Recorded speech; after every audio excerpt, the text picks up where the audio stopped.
अर्जुन द्वारा युधिष्ठिर को तपस्वियों और इंद्र की कथा सुनाना।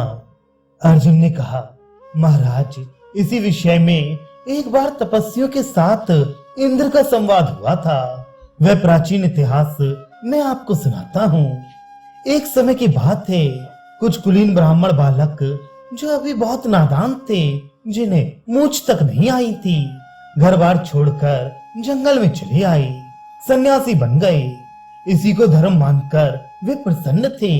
भाई बंधु और माँ बाप की सेवा से मुंह मोड़कर ब्रह्मचर्य का पालन करने लगे। एक दिन उन पर इंद्रदेव की कृपा हुई।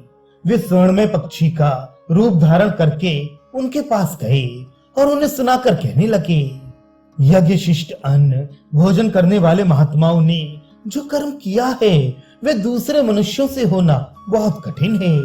उनका यह कर्म बड़ा पवित्र और जीवन बहुत उत्तम है। उनका मनोरथ सफल हुआ और वे धर्मात्मा पुरुष उत्तम गति को प्राप्त हुए हैं।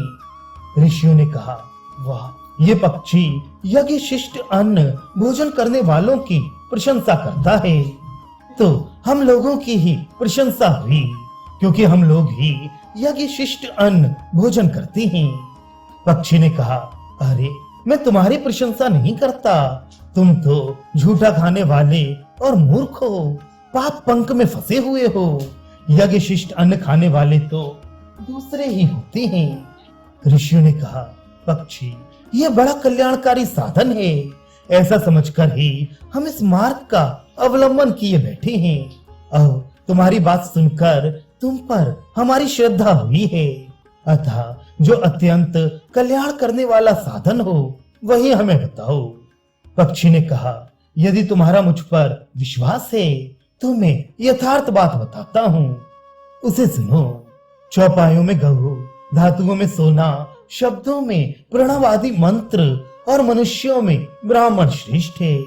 ब्राह्मण के लिए जात कर्म आदि संस्कार शास्त्र विहित हैं। ब्राह्मण जब तक जीवित रहे, समय समय पर उसका संस्कार होता रहना चाहिए। मरने के पश्चात भी उसका शमशान भूमि में अंत्येष्टि संस्कार तथा घर पर श्राद्ध आदि वेद विधि के अनुसार होना उचित है। वेदोक्त यज्ञ याग आदि कर्म ही उसके लिए स्वर्ग में पहुंचाने वाले उत्तम मार्ग हैं। वैदिक कर्म ही सिद्धि का क्षेत्र है। सभी प्राणी इसकी इच्छा रखते हैं। जहाँ इन कर्मों का विधिवत संपादन होता है, वह गृहस्थ आश्रम ही सबसे बड़ा आश्रम है। जो कर्म की निंदा करते हैं उन्हें कुमारगामी समझना चाहिए, उन्हें बड़ा पाप लगता है। देव यज्ञ, प्रतियज्ञ और ब्रह्म यज्ञ, यही तीन सनातन मार्ग हैं। जो मूर्ख इनका परित्याग करके और किसी मार्ग से चलते हैं, वे वेद विरुद्ध पथ का आश्रय लेने वाले हैं। हवन के द्वारा देवताओं को, स्वाध्याय द्वारा ऋषियों को और श्राद्ध द्वारा पितरों को तृप्त करना, ये सनातन धर्म है। इसका पालन करते हुए गुरुजनों की सेवा करना ही कठोर तप है। इस दुष्कर तपस्या को करके ही देवताओं ने बहुत बड़ी विभूति पाई है, जिनकी किसी के प्रति ईर्ष्या नहीं है, जो सब प्रकार के द्वंद्वों से रहित हैं। ऐसे ब्राह्मण इसी को तप मानते हैं।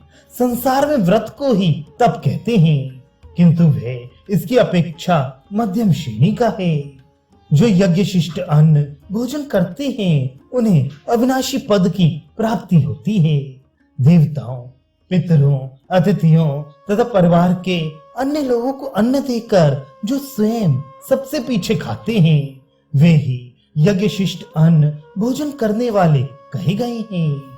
अपने धर्म पर आरूढ़ होकर सुंदर व्रत का पालन और सत्य भाषण करते हुए वे इस जगत के गुरु समझे जाते हैं। अर्जुन कहते हैं, महाराज, वे ब्राह्मण कुमार पक्षी रूपधारी इंद्र की धर्म और अर्थयुक्त बातें सुनकर इस निश्चय पर पहुंचे कि हम लोग जिस स्थिति में हैं, ये हितकर नहीं है। इसलिए वे वनवास छोड़कर घर लौट गए और गृहस्थ धर्म का पालन करने लगे। अतः आप भी धैर्य धारण करके संपूर्ण भूमंडल का अकंटक राज्य कीजिए।